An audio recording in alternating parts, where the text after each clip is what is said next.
예, 신윤의 뉴스 정면 승부 언제나처럼 오늘 하루 정치 뉴스 알아보고 분석해보는 뉴스 인앤아웃부터 시작할 텐데요. 오늘도 여러분의 많은 관심을 받고 싶어하는 YTN의 이우영 아나운서 함께하겠습니다. 어서 오십시오. 안녕하세요. 예. 이우영입니다. 아니, 관심 받는 건 좋은 거예요. 그럼요. 그럼요. 네. 아니, 정치권도 얼마나 관심 받으려고 그러는데. 그렇죠. 무풀보다 악풀이라고. 그렇죠. 네. 김영삼 전 대통령께서 하신 말씀이 있어요. 정치는 어쨌든 자기 부고 말고는 언론에 나오는 게 좋다. 이런, 그러니까 관심을 받아야 된다는 얘기거든요. 물론 그럼에도 인신공격성 악플은 고소장이 날아갈 수 있으니 주의하셔야 됩니다. 그렇게 되면 이른바 호적의 빨간 줄 가죠. 네. 괜히 그렇게 할 필요는 없습니다. 네. 근데 이 관심 얘기가 나왔는데 저는 참 우리 제작진한테 제가 섭섭한 게 하나 있어요. 머리를 자르고 와도 알아보는 사람이 없고, 예?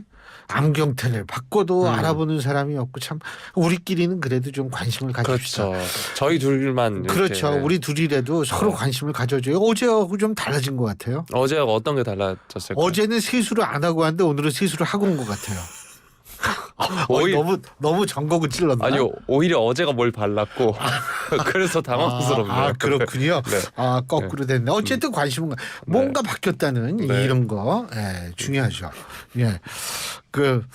제작진이 또 지금 저한테 죄송하다고 얘기를 했어요. 바로 받아주실 건가요? 네, 바로. 네. 한 번쯤은 튕기셔도 괜찮을 것 그럴까요? 같습니다. 네. 못 받아준다고? 알겠습니다. 근데 못 받아준다는 건 그건 그렇고 네. 그 얘기 하셔야죠. 오늘 세수도 하고 왔는데. 네. 세수는 늘 하고요. YTN 라디오에서 YTN 라디오 유튜브에서 검색하시면 제 세수한 얼굴 보실 수 있습니다. 네. 네. YTN 라디오 유튜브에서 검색하셔서 좋아요와 구독 부탁드리고요. 신율의 뉴스 정면 승부에는 좋아요와 댓글 부탁드립니다. 그러면 신율 교수님의 세수한 얼굴도 보실 수 있습니다. 전 매일 해요. 네. 어제 안 한 것 같은데 그래서 얘기한 건데. 네. 네. 자, 오늘 어떤 얘기부터 해볼까요? 네, 비윤계에서 나오는 신당설 이야기부터 한번 다뤄보도록 하겠습니다. 대표적으로 유승민 전 의원 또 이준석 전 대표 등이 있죠. 국민의힘 비윤계 인사들이 연일 탈당 또 신당 창당 가능성을 시사를 하면서 정치권에 이목이 쏠리고 있습니다. 이렇게 이들이 신당을 만들 경우에 여당인 국민의힘 표를 잠식할 가능성, 그리고 오히려 야당인 더불어민주당의 표를 깎아먹을 확률, 또 비명계 등과 함께 제3지대 정당을 만들 가능성 등을 놓고 다양한 분석과 전망 등이 나오고 있는 상황인데요. 특히 이 전 대표는 신당 창당과 관련해 발언 수위를 점점 높이고 있습니다. 지난 6일에 MBC 뉴스 유튜브 채널에 나와서 창당을 한다면 당연히 최대 의석을 목표로 해야 한다. 창당하는 데 물리적 어려움은 없을 것이다. 이렇게 말을 했고요. 유 전 의원 또 이 전 대표 지지자들이 국민의힘에서 취약한 중수층, 중도층, 수도권, 청년의 일정한 고정 지지층을 확보하고 있다라고 지금 평가가 나오고 있는데 당 내에서 이들을 어떻게든 끌어안아서 총선까지 함께 가야 한다는 의견이 나오는 건 이런 평가를 의식한 것으로 보입니다. 이뉴한 혁신위원장이 통합을 강조를 하면서 유 전 의원 그리고 이 전 대표 김종인 전 비대위원장과 만남을 추진하는 것도 같은 맥락으로 풀이가 되고 있고요. 윤재욱 원내대표가 국회에서 기자들을 만나서 이 신당 창당설에 대해 이야기를 했습니다. 내년 총선은 결과에 따라 나라의 운명을 좌우할 수 있는 중요한 선거다. 서로의 입장차가 크지 않다면 어렵사리 세운 윤석열 정부가 성공할 수 있도록 함께 승리를 위한 길로 가야 한다. 이렇게 말을 했고요. 그런데 유 전 의원과 이 전 대표 등이 탈당해서 신당을 만들더라도 별 파급력이 없거나 오히려 야당 표를 잠식할 거란 시각도 적지 않습니다. 그리고 또 이들이 당내에 남더라고 하더라도 총선 전국에서 지금처럼 야당을 때리는 게 아니라 오히려 여권 내부를 향한 공격에만 몰두할 것이다. 이런 의견이 있습니다. 그래서 비윤계 정권과 당에 대한 비판이 위험 수위에 달해서 당 내홍과 분열을 부추기고 있다라고 하면서 차라리 나가는 게 낫다라고 주장하는 인사들도 있는 상황입니다. 특히 최근에 저희도 이제 이 관련해서 이야기를 했었는데 이 전 대표가 부산까지 찾아온 귀화인 인 위원장에게 영어로 응대를 하면서 거리를 둔 걸로 인종차별이다 아니다 이런 논란이 일고 있는데요. 진짜 환자는 또 서울에 있다 이런 발언을 한 것도 윤석열 대통령을 겨냥했다는 논란이 나오고 있는데 이게 이 전 대표가 선을 넘었다 지적이 나오고 있는 상황입니다. 일단 유 전 의원과 이 전 대표는 당의 변화가 없을 경우 행동에 나서겠다 공언하고 있고요. 이 당의 변화라는 게 국정기조 전환과 사과, 또 김기현 대표를 비롯한 친윤 지도부 교체를 의미한 것으로 알려지고 있는데 윤 대통령이나 당 지도부가 이런 요구를 수용하기는 어렵다는 게 대체적인 시각입니다. 자, 사실 이준석 전 대표와 유승민 전 의원 이전에 창당을 한 사례가 있습니다. 탄핵 국면 이후였죠. 바른정당을 창당한 사례도 있긴 한데 신당 창당 가능성 그리고 창당이 정치권에 미칠 파장 어떻게 보고 계신가요? 그 창당이 굉장히 자극을 많이 받나 봐요. 뭐 목소리도 갈라지고 그러네. 오늘 목 상태가 그다지 좋은 것 같지는 않습니다. 아니 뭐 정치에 관심이 많아가지고 그런 거 아니에요? 저는 그 어떤 정치적 발언을 하지 않는다는 점 다시 한번 말씀드리겠습니다. 예, 기억이 없습니다. 네. 저는. 네. 근데 신당이라고 얘기를 하면 성공 조건이 세 가지가 있어요. 첫째는 뭐냐면 지역 기반이 있든지, 둘째는 두터운 팬덤이 있든지, 셋째는 유력 대선 후보가 있든지, 셋 중에 최소한 2개는 갖춰야지 신당이 성공할 수 있습니다. 저는 여기에서 이준석 전 대표가 만일 신당을 만든다고 가정했을 때 제가 지금 제시한 3가지 중에 몇 가지를 가지고 있는지는 우리 청취자 여러분들이 스스로 판단하시면 될 거라고 생각해요. 그리고 지금 비윤계라는 말씀을 하셨는데 이 비윤계라는 단어는 전 맞지 않는다고 봐요. 우리가 예를 들면 비명계는 돼요. 전 개인적으로 비명계하면 최소 30명 이상은 된다고 봐요. 더불어민주당 내에서. 근데 국민의힘 내에서 비윤계 그럼 몇 명 정도가 되느냐. 제가 볼 때는 10손가락이 남을 거려. 이런 상태에서는 개라고 붙이기는 좀 뭐하죠. 파? 네. 파도 아니고 그냥 뜻을 같이 하는 친구? 뭐 이 정도지. 네. 이걸 뭐 개라고 얘기하는 것도 저는 좀 무리라고 생각하고요. 그리고 이게 바른정당 만들었을 때는 탄핵의 그 여파가 있었을 때예요. 이 얘기는 뭐냐면 탄핵 그 여파란 부정적 여파가 있을 때 그때 당시에 자유한국당이라든지 이런 쪽에서 고전을 할 때 야 이거 가지고는 안 되겠다 그래가지고 나온 거거든요. 그거는 그때 당시에 탄핵을 위해서 촛불을 들었던 보수도 많이 들었거든요. 그 보수층이 어느 정도 호응을 할 수는 있었어요. 하지만 지금은 그런 상황도 아니거든요. 자, 그래서 뭐 어쨌든 정당을 만드는 건 대한민국이 자유민주주의 국가이기 때문에 누구든 우리도 만들 수 있어요. 맘만 먹으면. 만들고 싶어요? 아니요. 저는 어떤 정치적 네. 그런 거 갖고 있지 않습니다. 네. 그 녹음기를 하나 갖고 와요. 네. 응? 기억이 나지 않습니다. 네. 그거 저도 이 녹음기 갖고 싶을 때가 언제냐면 그 국회 끝났을 때 네. 이번 국회 평가해달라고 최악의 국회 매번 그랬거든요. 그것도 근데 어쨌든 아까 예로 들어서 그래서 이준석 전 대표가 뭐 만들 수 있죠. 그리고 귀화인이 아니에요. 인요한 위원장 한국인입니다. 네. 한국인이고 그 사실 저도 10년 동안 외국 생활하면서 그런 생각 많이 했는데 그 인요한 위원장은 한국에서 태어나가지고 잘했던 사람 아니에요. 그리고 이게 언어가 모국어라는 게 개념 규정이 어떻게 되는지 아세요? 그게 뭐냐면 자기가 쓰고 있었던 말이 글로 배우기 시작할 때 그때 그게 모국어로 굳거든요. 그 이후에 이 습득하는 언어는 다 외국어예요. 그런데 인요한 위원장은 어렸을 적에 여기서 태어나고 3대가 여기서 태어난 거 아니에요. 그러니까 당연히 한국인이죠. 한국어가 모국어고. 전 궁금한 게 제가 독일어 하는 거고 이준석 전 대표가 영어 하는 거고 누가 더 잘하는지 궁금해요. 근데 어쨌든 이준석 전 대표가 비례전문 정당을 만들 겁니다. 네. 만일 만든다면 비례전문 정당을 만들 가능성이 높다고 봐요. 물론 그게 아닐 수도 있어요. 그런데 일단 같이 하는 사람 숫자가 많지 않는다고 가정한다면 비례전문 정당이 맞거든요. 근데 비례전문 정당이면 제가 볼 때는 뭐 한 2석 정도는 가져갈 가능성이 있어요.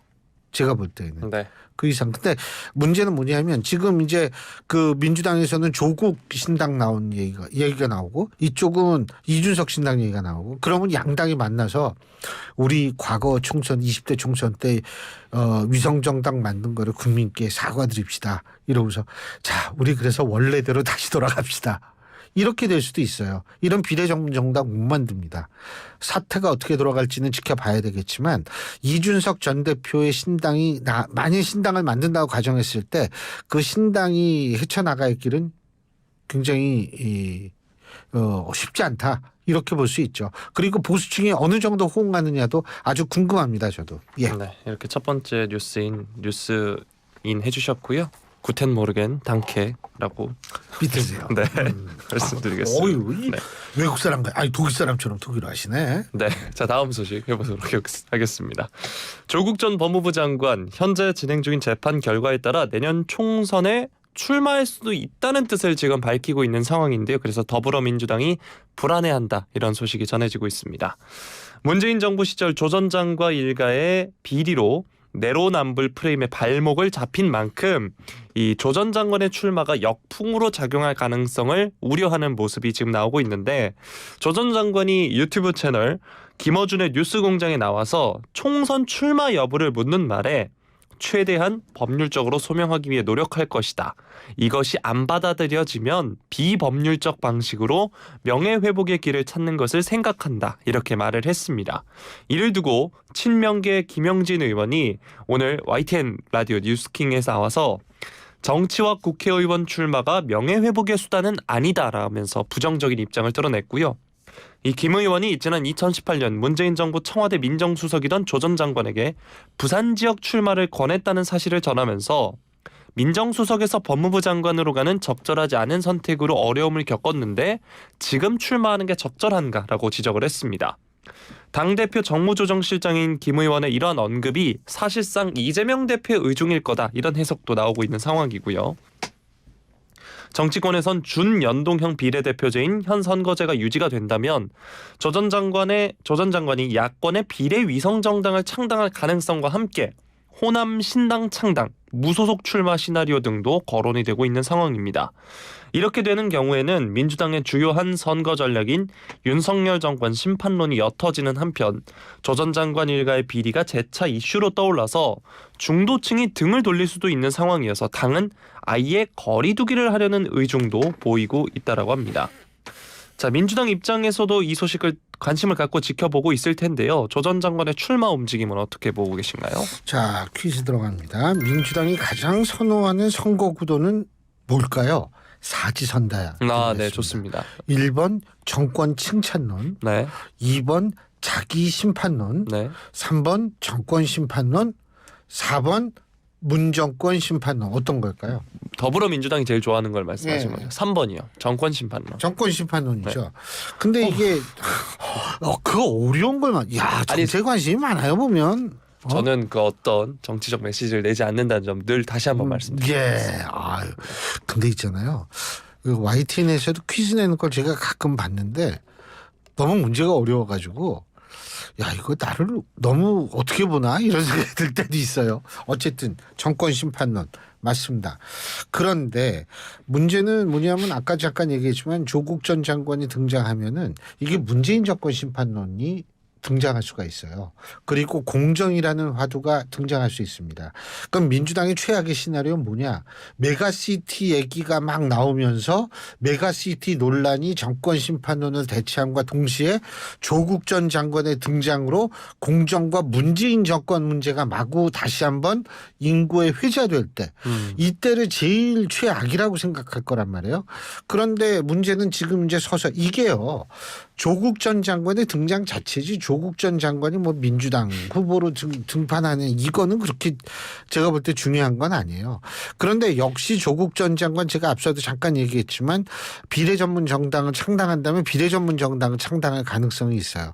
근데 저는 조국 전 장관 같은 경우에 비례전문 정당 그 열린민주당인가 있었거든요. 그 최강욱 전 의원이나 이런 분들 세 분이 당선이 된 건데 그 조국 전 장관과 관련돼 있는 정당이거든요. 그러니까 이제 이번도 만들면 그 정도 가져갈 것이다. 근데 저는 이번엔 그거보단 좀 많이 못 가져갈 것 같아요. 왜 그러냐면 이미 많이 조금 그 사람들의 시야에서 벗어나져 있기 때문에 조금 좀 예전보다는 덜 할 것 같은데 어쨌든 그거를 추구할 텐데 그렇다면 제가 앞서 말씀드린 대로 여야가 만나서 위성정당 잘못했다고 사과하면서 원래 원대 복귀하자라고 한다면 사실은 이준석 전 대표나 조국 전 장관의 이 신당이 상당히 어려움을 겪을 확률은 있죠. 예. 네. 자, 조금 전에 이제 메가시티 관련 얘기를 해주셨는데 관련 얘기 한번 다뤄보도록 하겠습니다. 메가시티 또 공매도 금지 등 굵직한 정책 이슈를 쏟아내고 있는 국민의힘, 오늘도 민생을 앞세워서 정책 정당 역할에 집중하겠다 이야기를 했는데요. 박정화 수석 대변인이 논평을 통해 국민의힘이 국가 발전과 국민의 삶 질 제고를 위한 정책 드라이브를 가동했다. 정쟁이 아닌 정책으로 국민 밀착형 정책에 모든 당력을 집중하겠다라고 이야기를 했습니다. 의대 정원 확대를 비롯해서 뉴시티 프로젝트, 공매도 중단 등을 나열을 하면서 국민적 관심도가 높으면서 민감한 사안들을 면밀히 살펴서 민생 밀착 정책 추진을 위해 노력하고 있다. 이렇게 전했는데요. 박 수석 대변인은 특히 국민의힘 내부에 다양한 의견과 우려의 목소리가 있는 것도 사실이라면서 오직 국민 편익과 민생에 초점을 맞춰 당내 그 어떤 목소리도 외면하지 않고 경청하고 다 함께 치열하게 논의하며 설득해 나가겠다 말을 했습니다. 이게 당 차원에서 추진하는 김포시의 서울 편입에 대해 공개적으로 반대 목소리를 낸 유정복 인천시장 등을 염두에 둔 언급으로 해석이 되고 있는데요. 유 시장이 국민의힘 소속인데 어제 인천시청에서 기자회견을 열어서 실현 불가능한 허상이자 국민 혼란만 일으키는 정치쇼다. 선거를 5개월 앞둔 아니면 말고식의 이슈와는 국민 혼란만 초래하는 무책임한 일이다. 직격을 한 바 있습니다. 박 수석 대변인은 유 시장에 대한 불만을 숨기지는 않았는데요. 오늘 국회에서 김포에서 의원하고 인천에서 시장을 재선제 하지 않나 행정안전부 장관까지 했다.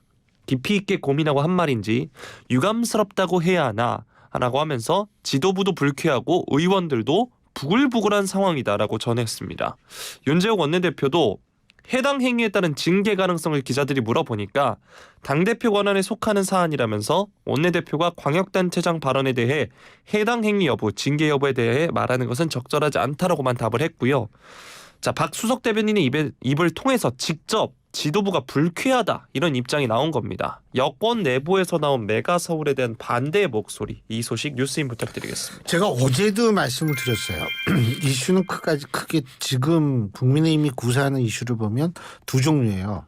하나는 구도를 바꿀 수 있는 이슈, 또 하나는 지지층을 확대할 수 있는 이슈, 두 가지거든요. 일단 구도를 바꾼다는 건 선거 구도를 바꾸는 이슈라는 거죠. 그런데 제가 볼 때에는 선거 구도를 바꾸려면은 이거는 지지층의 외연 확대 이런 걸 떠나가지고 관심을 많이 받으면 되는 거예요. 근데 관심을 많이 받으려면 어떻게 해야 돼요? 모든 사람이 찬성하면 관심을 못 받습니다. 네? 결혼을 아직 안 했지만 네. 결혼할 때도 막 반대하는 결혼을 하면 내 눈에 흙이 들어가도 네. 둘이 얘기 계속 하세요. 뭐 그런 반대. 아닙니다. 네. 뭐 눈에 흙이 들어가도요. 네. 그 둘이 더 좋아져요. 네. 이런 거하고 똑같거든요. 논란이 일어나면 그만큼 관심도가 높아지고요. 관심도가 높아지면 사실은 선거 구도가 흔들릴 수밖에 없어요. 그러면은 3년 차 되는 선거 구도는 정권 심판론으로 흐를 가능성이 높은데 이거를 대체 이 구도를 바꿀 수 있는 방법이 많지가 않고 되게 어렵거든요. 근데 메가시티 문제는 딱 거기에 적합해요. 모든 사람이 관심을 갖잖아요. 거기에다가 자기들끼리 싸우네. 더 관심이 가요. 야, 이거 뭐 한쪽은 안 된다 그러는데 이거 되는 거야 안 되는 거야. 관심이 더 가요. 지지층의 외연 확대라는 문제에 떠나가지고 그 정도로 관심이 증폭되고 논란이 증폭이 되면 사실은 더군다나 지속성도 있거든요. 왜냐하면 이제 김포 지나면 하남, 구리, 광명 계속 나올 테니까요. 그러니까 이거는 제가 볼 때 이번 내년 선거 구도는 메가시티 논란이 될 가능성도 굉장히 높아요. 근데 제가 거듭 말씀드리지만 메가시티는 찬성하는 사람이 많아가지고 지지가 올라가고 이래서 던지는 게 아니거든요. 그렇기 때문에 제가 볼 때에는 뭐 인천시장이 유정복 시장이 그런 얘기를 했다. 야, 이거 같은 당인데 이럴 수 있느냐. 반드시 좀 그런 것 같지는 않아요. 논란을 증폭시키는 데는 일익을 하고 있죠. 예. 확실히 최근에 진보지 보수지를 떠나서 그 이슈의 양이나 몰이 자체는 국민의힘이 확실히 앞서가는 모양새가 보이네요. 근데 맞아요. 그리고 이제 그 선거 구도는 그거고 나머지 이제 그 뭐죠? 공매도, 그다음에 의대 정원, 네. 예? 이런 것들은 뭐냐면 그거는 지지층 외연 확대용이에요. 예? 공매도 그거 문제 있다 없다 떠나가지고 우리나라에서 주식 인구가 난 정확히 몇 명인지 모르겠는데 1,100만이라는 설이 있고 1,400만이라는 설이 있어요. 근데 어쨌든 1,000만은 넘어요. 유권자의 4분의 1에 해당하는 사람 해당합니다. 이분들을 무시하고는 아무것도 안 되죠. 그렇기 때문에 제가 볼 때 그런 것들 그러니까 이거 계속 던져요. 근데 좀 아까 뭐 어떤 기자가 저한테 멘트 따려고 전화를 했는데 그런 얘기를 하더라고요. 민주당은 자기네들 던질 이슈가 있다. 근데 기회를 엿보고 있다. 근데 궁금해요. 지금 기회를 엿볼 때가 아니거든요. 상대방이 막 던지면 같이 던져야 되거든요. 언제 던질지 봐야죠. 네. 자, 다음 소식 살펴보겠습니다. 김대기 대통령 비서실장 관련 소식인데요. 오늘 국회 운영위원회 대통령실 국정감사에 이 김 비서실장이 나왔습니다. 지금 우리가 돈을 풀면 이 돈은 저희가 갚는 게 아니라 우리 MZ세대가 다 갚아야 한다 이렇게 말을 한 건데요. 이게 건전재정 정책의 필요성을 묻는 국민의힘 이인선 의원 질의에 답을 한 겁니다. 돈을 풀면 선거에도 도움이 되고 여당 입장에서도 좋은데 안 하는 큰 이유는 빚이 너무 많기 때문이다 이렇게 답을 했습니다. 사실 돈을 풀어서 국민들에게 나눠주고 어려운 사람 나눠주고 일자리도 재정 풀어서 만들고 하면 얼마나 좋겠나라고 하면서도 지금도 국가 빚이 1,100조 원을 돌파를 했고 여기에 가계부채까지 합치면 우리나라의 가계, 기업, 국가를 합친 국내 총생산 대비 부채 비율이 미국보다 20에서 30%포인트 높다 설명을 했습니다. 그러면서 MZ세대를 위해서라도 우리가 빚을 관리해야 한다 이렇게 강조를 했고요. 윤석열 대통령이 이념 정치를 멈추고 민생 경제를 돌아봐야 한다라는 민주당 강준현 의원의 질의에는 이념 때문에 경제가 어렵다는 것은 동의하기 어렵다라고 답을 했고요. 지난 정부가 정부 재정 주도로 성장을 했지만 이번 정부는 민간 시장 경제 위주로 하겠다라고 덧붙이기도 했습니다. 기성세대를 위해서가 아니라 미래, 즉 MZ세대를 위해서라도 빚 관리를 해야 한다는 김 비서실장의 발언이었는데요. 이 발언 어떻게 들으셨나요? 많은 얘기죠. 뭐 MZ세대를 근데 이호영 아나운서 MZ세대 맞죠? 저도 그 사전적 의미에는 속하긴 하는데 요즘 말하는 MZ세대는 저보다 더 아래 그러니까 좀 Z세대 위주로 말을 하고 있죠. 정신 연령으로는 어떻게 돼요? 그거보다 한참 모자랍니다. 네. 영유아라고 생각해 주시면 예, 알겠습니다. 근데요. 사실은 뭐 꼭 어떤 특정 세대를 위해서라기보다는 우리나라의 재정 건전성 굉장히 중요합니다. 제가 한 가지 사례 들어볼게요. 저는 사실 문재인 정권 때 그 전국민 재난지원금 줄 때 전 반대했어요. 왜 그러냐면 재난지원금을 줄 때 기준이 있어야 되거든요. 근데 저는 오히려 그 힘드신 분들한테 몰아줘야 된다라는 주장을 했는데 왜 그러냐면 지금 전국민 재난지원금이 미국, 일본, 우리 정도거든요. 미국은 기축통화국가예요. 엔화도 기축성 통화입니다. 우리는 아니에요. 원화는. 두 번째는 미국은 복지제도가 없어요. 거의 없는 거나 마찬가지예요. 거기는. 근데 우리는 복지제도가 유럽보다는 못하지만 굉장히 높은 수준이거든요. 거기다 일본 같은 경우에도 비슷해요. 그러면 우리는 일본은 그래도 기축통화 자기네 기축통화라고 얘기할 수 있을 정도 상황은 되죠. 우린 그것도 안 되죠. 미국은 기축통화지만 저게 없죠. 복지가. 우리는 복지는 있어요. 그러면은 사실은 우리나라 돈이 기축통화가 아니기 때문에 조심했었어야 돼요. 그런데 사실 그게 좀 안타. 그러니까 저는 뭐냐면 지원하는 거를 선별적으로 집중적으로 지원을 했어야 된다는 거죠. 그때. 저같이 월급 받는 사람한테 그 돈 주면 고맙게는 쓰겠지만 그게 그렇게 기묘한 건 아니었거든요. 자, 그래서 어쨌든 제가 볼 때는 지금 돈 아낀다는 거는 참 중요합니다. 그리고 자꾸 유럽하고 비교하면 우리가 뭐 높지가 않다 그러는데 유로도 기축통화예요. 사실은 유로, 엔화, 달러는 완전한 기축통화고 나머지는 기축성 통화인데 그거하고 우리랑 자꾸 비교를 하면 곤란하죠. 그리고 우리나라의 재정 건전성이 나빠지는 속도가 너무 빨라요. 예? 그렇기 때문에 사실은 지금 아낄 수밖에 없어요. 이거는 전 정권을 탓한다 뭐한다 이걸 떠나가지고 이거는 사실은 제가 볼 때는 반드시 필요하지만 뭐 인기는 없겠죠. 하지만 반드시 필요한 거라고 생각을 합니다. 그리고 선거 앞두고 돈 풀지 않겠다. 좀 그렇게 돼야죠. 예, 네. 오늘 여기까지 하죠. 네, 고맙습니다. 내일도 세수하고 올까요? 네. 저는 늘 세수를 하고 온다는 점 말씀드리겠습니다. 네. 예, 지금까지 YTN의 이호영 아나운서였습니다. 고맙습니다.